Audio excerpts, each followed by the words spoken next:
Hello, and welcome back, my fellow Lovecraftians and horror seekers. Today, we're reading from the interview with Edward Hermsky, November 4th, 2003, Hamilton High School, Chandler, Arizona, also commonly known as Kimberly. The first 10 to 15 minutes were not recorded.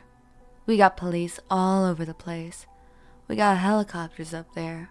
We'll find them. We will find her, but man, this is strange. So, we're heading back, and Johnny goes, "Hey, we're probably gonna have to tear down that house." And I go, "How come?" He goes, "Well, stories getting out now in El Paso, and Thabin's SP, and some of the other little towns and the high school kids." And I say, "What about them?" "Well, it's been out that some little girl killed her parents and she's missing, and the house is haunted, and all this other stuff." And I went, "You gotta be kidding me." "No, of course. The guys that can drive are all taking their girlfriends over there. When a girl gets scared, she sits closer to the guy. So the guy parks there, and then they'll run out and touch the house. Whew! And they'll run back and get the heck out of there." And Johnny says, "So we're kind of worried that the house is causing a lot of distractions. No one knows what happened to Kimberly," and I tell Johnny that. "She disappeared. She's gone. So we're heading back to El Paso." I turn to Johnny and I say, "What the heck does all this mean?" And he says, "I don't know."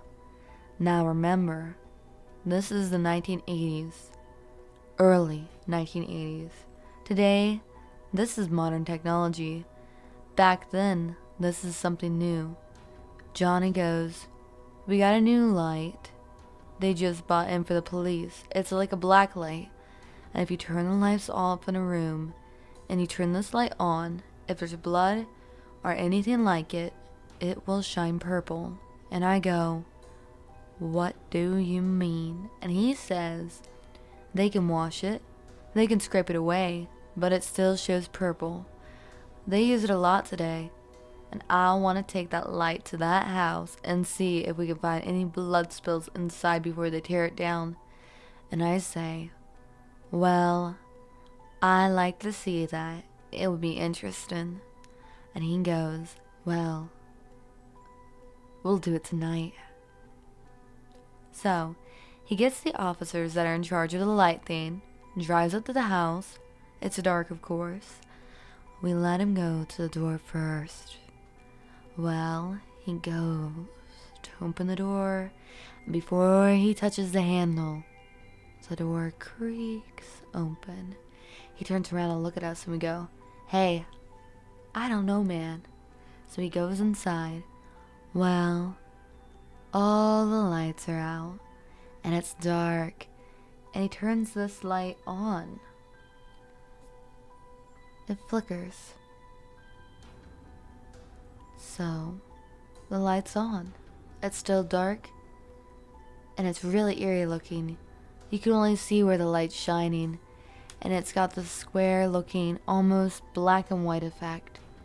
And the first thing we do is go up the stairs. We're going up these old wooden stairs, shining this light. Nothing. We go into Kimberly's parents' room. Nothing. Actually, we found 2 drops on the sink. Maybe the dad cut himself shaving. We don't know. And he goes back, and we're going up the 3rd floor, up to Kimberly's bedroom. We're shining a light. Nothing. Now, corner to the living room, and he turned, and once again, there was nothing. But he turned into the hallway, into the kitchen, and when he did, the place lit up purple. I mean, there was blood everywhere. It had been spilt on the floor, on the ceilings, on the side. It was pulled up. It was streaked. It was gross. It was the most god-awful thing I had ever seen.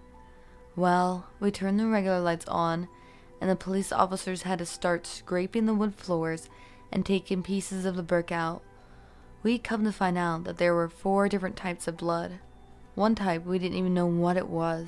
We found pieces of human fingernail in the brick, like someone was trying to crawl their way out of there. We found little human shards, little bone shards. I mean, it was awful. It was just terrible. Well, I guess a week or 2 went by, and Johnny and I are talking. They're getting ready to tear down the house, and I said, "Hey Johnny, don't you guys have..." Back in the 1890s, the occult and devil worship was pretty big, and I said, "Don't you guys have an officer on duty that's into all that stuff, right?" He goes, "Well, yeah, he investigates most of it." I say, "There's something spooky about that house. There's something weird about the house. Why don't you tell him about it? See what he says." Johnny says, "Why? Well, I don't know. I'm just guessing here." So he calls me at school and says, "Hey, I talked to that guy. He was a sergeant," he says. "I talked to the sergeant." And I say, "What did he say?" "Well, I'll come by and tell you." "Alright, fine." So Johnny comes by the school. He's got this weird look on his face, and I say, "What's wrong, Johnny?" "Well, I talked to that guy." "What did he say?" "Well, he said that the 3 of us are gonna spend the night there." I say, "Oh, that's cool." Johnny goes, "No, that's not cool, man. Come on, Johnny. You don't really believe in that stuff." "Yes, I do." "I don't want to go." "Johnny, come on. You're cops. I'll bring a boogeyman killing gun, okay?" So, we went up on the weekend. At night, we walk into the house, and there's 2 couches there, and the Sarge brought his own little cot. So we sat up, just played poker all night. And did we hear noises? Sure. But do you know what? All houses make noises, especially in the Southwest. Okay, the soil's soft. You hear bricks settling. You hear wood settling. We hear noises, sure, but nothing weird. Listen to your house. You'll hear noises too. Well, I guess it was, I don't know, about midnight or something. We crashed out, and for some reason, I woke up at like 2 or 3. I don't know. The sergeant was sitting up in his cot, and he was looking at me. I say, "Sarge, what's up?" He goes, "Shh, listen." I didn't hear anything. He goes, "Shh, listen." I say, "Sarge, I can't hear anything." He goes, "Listen, listen, listen." "Sarge, I don't hear anything." He goes, "I got to go up there and check it out. Hold on, I'll wake up Johnny." He goes, "No, no, no, no, no. I gotta go by myself." "Are you sure?" He goes, "Yes, I have to go by myself." He takes his little flashlight, and I see him slowly walking up the stairs. And I hear him walking around. He's walking around on the 2nd floor. It's quiet. Then I hear more steps. He's going up to the 3rd floor. I can barely hear him walking around, and it's real quiet. I'm listening, and I'm listening, and I can't hear anything. It's almost 2 o'clock, 3 o'clock in the morning, and I fall asleep. Next thing you know, I'll wake up, and it's light outside, and I'm like, "Whoa!" I look down, the sergeant's not there. "Johnny, wake up, wake up, wake up, wake up." "What's wrong?" I say, "The sergeant ain't here." Well, where's he at? I don't know. He woke up in the middle of the night, said he heard noises, and then he had to go check it out. Why didn't you go with him? I tried to wake you up. He said no. He has to go by himself. He said a few words that I can't say here, and we went upstairs. We never found the sergeant. 4 years ago, one of my students taped it on the Unsolved Mysteries, the story about the wife of a sergeant trying to find her husband. I think later on in the story, you may find out what happened to him. Well, now it's big time trouble. They are really investigating this thing. Investigating the house. Things aren't looking good. They're gonna tear the house down. Johnny and I are out golfing one day, and we're talking, and I say to him, Johnny, something just hit me. He says, what? I ain't going back in that house. No. Listen. Do you remember when we had that light inside the kitchen? He said yes. I said, did you notice on the air conditioning vents? There was no blood. And all the way around it, there was almost a perfect area where there was no blood. Yeah. That was weird. What do you think that means? I say, I don't know. I know that's a false ceiling. When they built those houses, they didn't have air conditioning, so they built a vault ceiling in between the air conditioning unit and the real ceiling. He goes, what do you think's in there? I don't know, but we ought to go in there and look. He goes, I'm not going back in there. I say, Johnny, come on. What are you afraid of? He says, dude, I ain't going back in there. Look, we got cops that do search and rescues and all that stuff. I'll tell the captain, and if he approves it, they'll go in there. Alright. So, they build a scaffolding, okay? They build it underneath the area that you can get into, and these two guys that were with El Paso Police Department go up in there, and they go left. And we can hear them crawling around, and we were just talking. Well, those ducks were about 2 feet by 2 feet. So a while goes by, and Johnny and I are talking, and we get bored, and I say to Johnny, you know what, Johnny? No one went the right. He says, I ain't going. I say, alright, I'll go in. No, you're not. I'm going. I say, you got that little flashlight, so let me use it. He goes, your lucky day. I just put fresh batteries into them. Alright, okay. So I turn this little light on, and I crawl up the scaffolding, pull myself through, and I go right. So, I go about 10 feet, and then I turn right. So I figured I've got this far. Why not go further?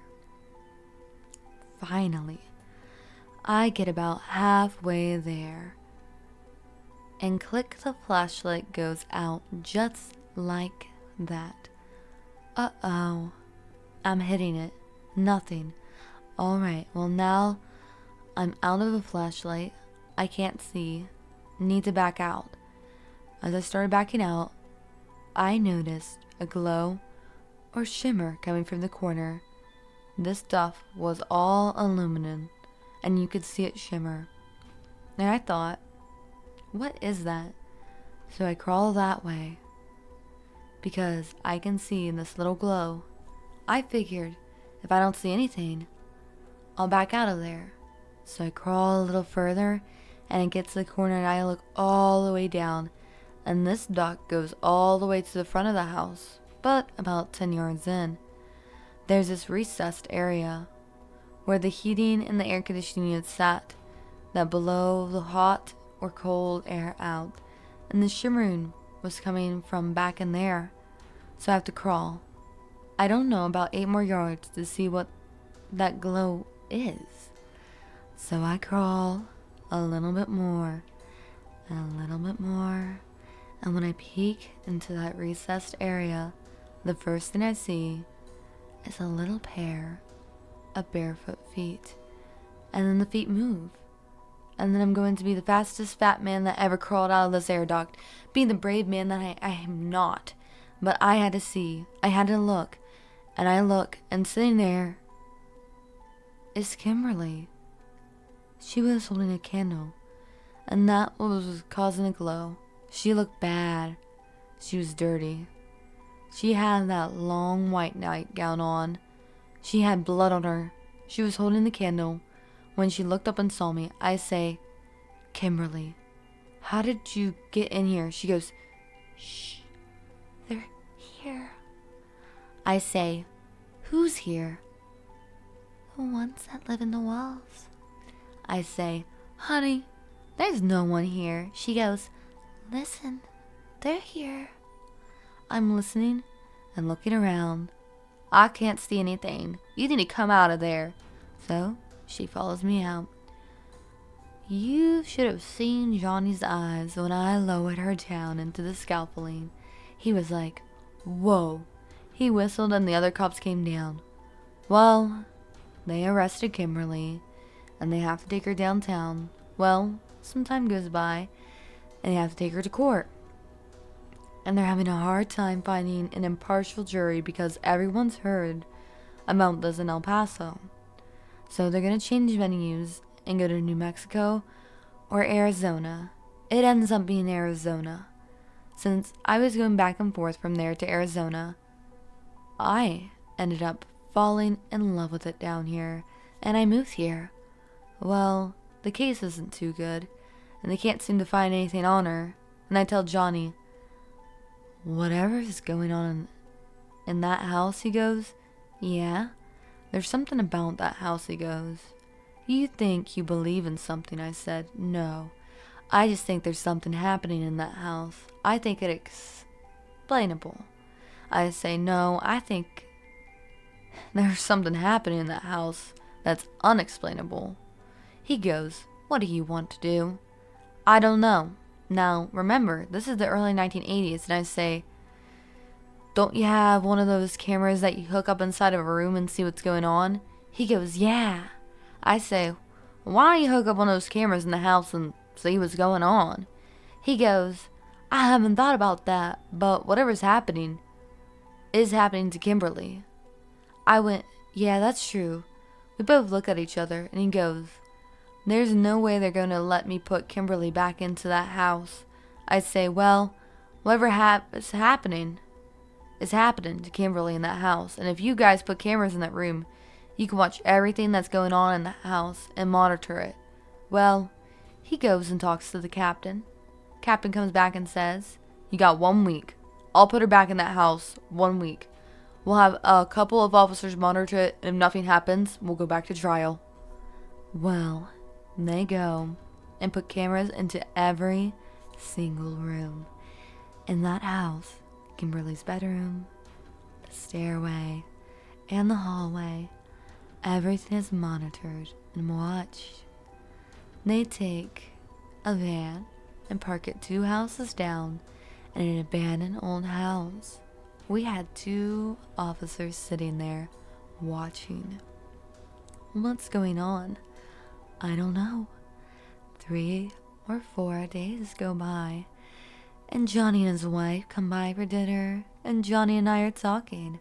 I ask him, Johnny, is anything happening? No, not a thing.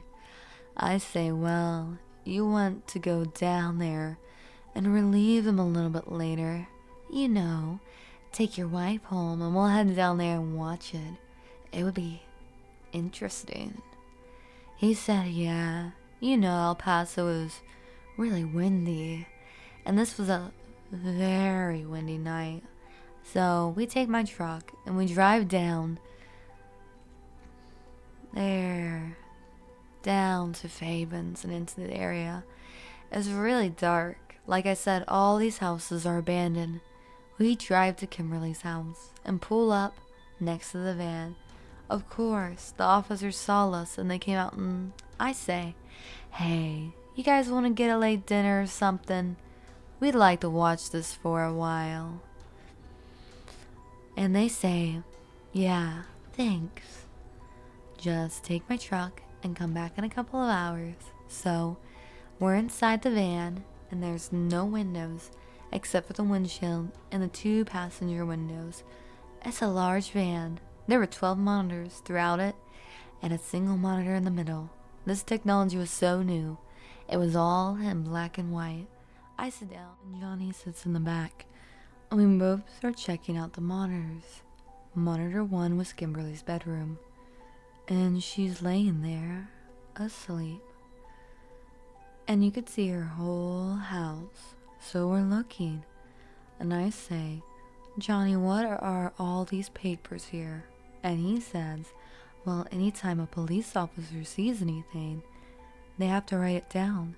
8:55, Kimberly gets up, walks around the house. They just wrote it all down. So I'm flipping through mine, and I'm looking at it, and I'm looking at it. Of course, Johnny is reading his out loud, and he says something about a dog. What did you say about a dog? Well, there's a dog that sleeps under her bed, or something like that. And I go, there ain't a dog in that house. We've been in it. It says there's a dog under the bed. What does it say? It says she goes down to fall asleep. The dog licks her hand. I said, oh, come on. I swear, as a matter of fact, it says it right here again. And he found it in like 3 or 4 places. I ask him, can you capture that or get it on a rerun, or can we see that again? He says, yeah.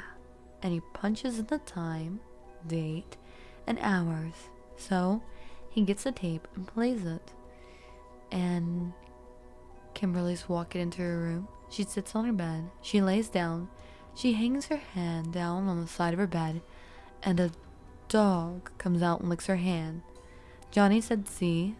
No, something ain't right about that. Can you do that in slow motion? He rewinds it in slow motion. I say, look at the eyes of that dog, Johnny. He goes, what do you mean? Look at the eyes. What about them? Look at the eyes. They look like human eyes. They got all white around them. I mean, dogs have white on their eyes, but they're way in the back. You can't see that. Johnny says, that's a dog. And I say, no, it's not. Well, maybe it's a raccoon. It ain't no raccoon, Johnny. Well, what do you think it is? I don't know. And then we played it back again. And when it licked her hand, I said, look at the tongue. The tongue that licked her hand looked like this weird shark tongue. I don't know, I can't explain it. It was tough to see. And we're looking at that and replaying it, and we're watching it, and then I look at the monitors and say, whoa, Johnny, she's up. He hits the button and the monitor 1 comes up. She gets up. She walks to the corner where the camera was up top, and she starts staring at it. Johnny goes, she's looking at the cameraman. She's not. How could she see it? This is where I'll take over. That was as far as I got from transferring it from the recording, but I remember a lot of it. Please understand, I will not exaggerate or change any of the story. I'm telling it from the best of my memory, as Hermansky told me. Kimberly is staring directly into the hidden security camera, and she yells, they live in the walls. And right then, everything shuts off. They lose all feeds of the cameras, just static. Johnny starts to freak out, trying to figure out just what it was that was going on. About 30 seconds goes by, and they're all getting nothing. Just then there's this loud bang, and the entire van shakes violently, like a huge truck just sideswept it. However, it just rocks. So Johnny and Hermansky start looking out the front window. There are only 3 windows in the van, the front, the driver's, and the passenger's side. But they don't see anything. Johnny turns from the driver's side to the back to tell Ed something, but he freezes. Hermansky asks him what is wrong, but doesn't have to wait for an answer. Hermansky turns around and sees Kimberly sitting right behind him. Kimberly lets out a blood-curdling scream and leaps on Hermansky. During the struggle, she bites on his right hand, taking out a huge chunk of it. After the interview was over, he showed me his hand, and there was a perfect chunk of his skin missing in the shape of the mouth. Now, what's even scarier is that she was only 98 pounds or something, and the teacher was so much bigger. But the two of them could not get Kimberly off of him. After they did, Johnny handcuffed her, and they opened the back doors to set her on the ground outside the van. While Hermansky is trying to deal with his hand, Johnny suddenly realizes that all the doors of the van were locked when she got in. He had to unlock the back door to set her outside. Hermansky has no idea what's going on. They look down at Kimberly, and she's hissing and sliding all around the ground like a snake. The police come to pick her up, and the chief has had enough, saying that he doesn't want any more investigations going on until he okays it. Hermansky and Johnny are okay with that for now. I forget what happens next, sort of, but Hermansky starts investigating the area where Kimberly's home was by looking at old maps from decades and centuries earlier, and he finds out there was once an old Spanish mission right near her home. So he takes the map to a friend's and enlarges the older map and a current map with the location of Kimberly's house on it. He lines them up on top of each other, placing the map with Kimberly's house on top. He then puts a knife or a needle or something through both of them, exactly where her house is. When he removes the top map, he is surprised to find that Kimberly's house is just where it is now, and where the same Spanish mission used to be 150 years before. So he tells Johnny this, and somehow manages to convince him to go back to the house again. This time, they go back during the day. However, even during the day, he said it still scared the hell out of him. Looking around the house, they don't find much out of place. But Hermansky wants to search the upstairs where the sergeant friend went missing. They go upstairs to Kimberly's room. The first place Johnny looks is under the bed, but there is no dog. However, when they push the bed back, they find long hair, much longer than any dog, and there is a lot of it. While Johnny is looking at the hair, Hermansky is snooping around near the back wall, where there is a fireplace nearby. The wall is made of brick, nothing too out of the ordinary, but something tells Hermansky to look closer. When he does, he realizes that some of the brick seems oddly shaped. He feels them, and they don't feel real, like they are secured down with mortar. He pulls on one, and sure enough, it comes right out. He shows Johnny, and they start pulling as many bricks out as they can, and when they are done, there is a small gap about 3 feet wide, 5 feet high, which opens up to the space in between the inner and outer wall of the home. Like Hermansky said, when the home was built, they built an inner and outer wall for insulation, and there's a gap of 3 feet between all exterior walls of the home. So Hermansky and Johnny are contemplating whether or not to go in. Ed wants to ask for a flashlight. Johnny hands him one. Ed heads into the gap, during which time he recalls what Kimberly was always saying. They live in the walls. He goes about 10 feet, getting closer and closer to the fireplace. He can see the bricks of it up ahead. Before he reaches it, though, something on the ground catches his eye. A pen. He picks it up and looks at it. It reads El Paso Police Department, and right next to that is the missing sergeant's name. He never said the man's name. He is about to get up to tell Johnny when something else grabs his eye. About a foot in front of him, there's a hole in the ground he is walking on, which is 3 feet wide on all sides. It is right next to the side of the fireplace. I have drawn a small sketch to give you an idea of what I'm talking about, and will demonstrate it now for your eyewitness report. With this said, Hermansky shines his flashlight into the hole, but he can't seem to see the bottom. They are only on the 3rd floor, but he can't see a thing. He pulls a coin from his pocket and drops it, but doesn't hear it land. He gets out of the crawl space and shows the pin to Johnny, If I can remember right, they don't yet want to show what they found to the chief, because they weren't supposed to be snooping around in there, so they don't want to get in trouble until it's worth it. So Johnny tells Ed that he has a friend who's into splunking, rock climbing to those who don't know what that is. The house is scheduled to be demolished the next morning, so they get to the guy ASAP. He brings a lot of gear, helmet with attached flashlight, around 500 feet of rope, and he shows a different color every 10 feet so people holding it can know how far down the climber has gone, and so forth. The buddy gives them some quick instructions on what to do when he's being lowered down the secured line, and he starts going down. Johnny thinks he'll end up stopping at the first floor because the house doesn't have a basement. However, after the rope reaches 45 feet, Johnny knows that this problem just got a lot bigger. The rope reaches 100 feet, 200 feet, 300. It finally stops at 350. Hermansky is wigging out, realizing that the hole goes 300 feet down to somewhere under this house, and more likely, the sergeant is down there, dead.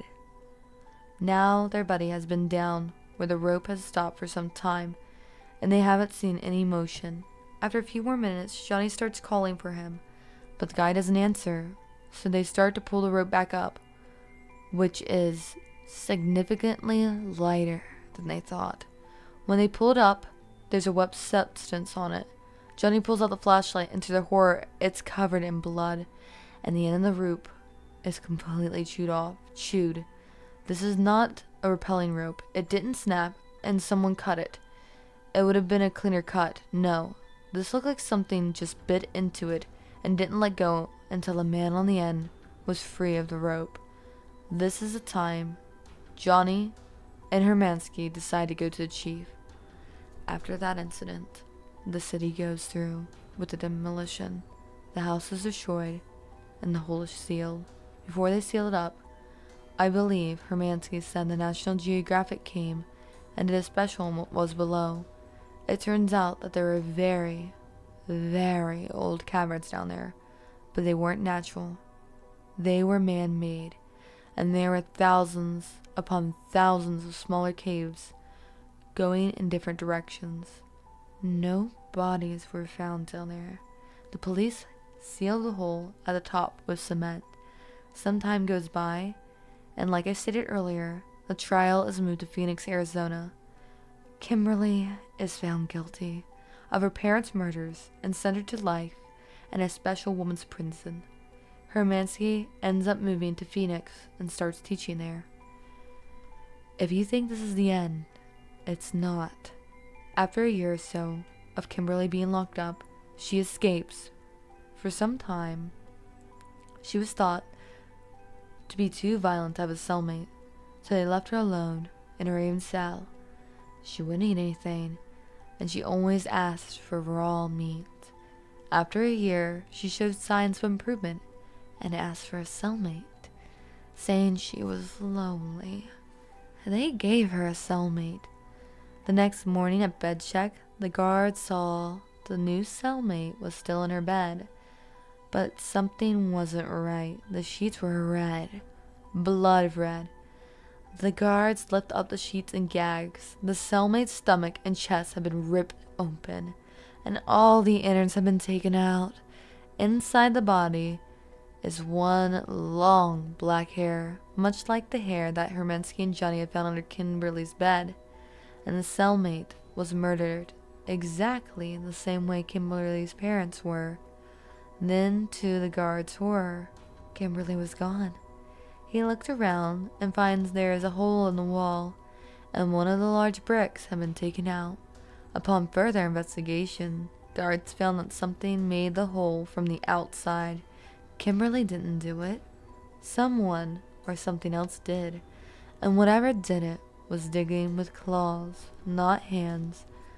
I believe that by this time, it was 1985 or 1986. Kimberly has never been found, but there have been dozens of sightings of her For years, Edward Szymanski has been telling the story to his new students, and every time he does, something really strange happens. One year, at a school-sponsored sleepover in the gym, someone yelled out, "Kimberly?" And then all the power went out. Everyone thought it was a prank until Hermansky was told by his wife that the very same night, the power went out in their home.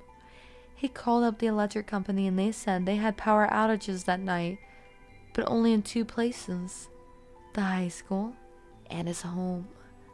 But the one thing that scares me the most is what happened to the 3 years after Kimberly's escape.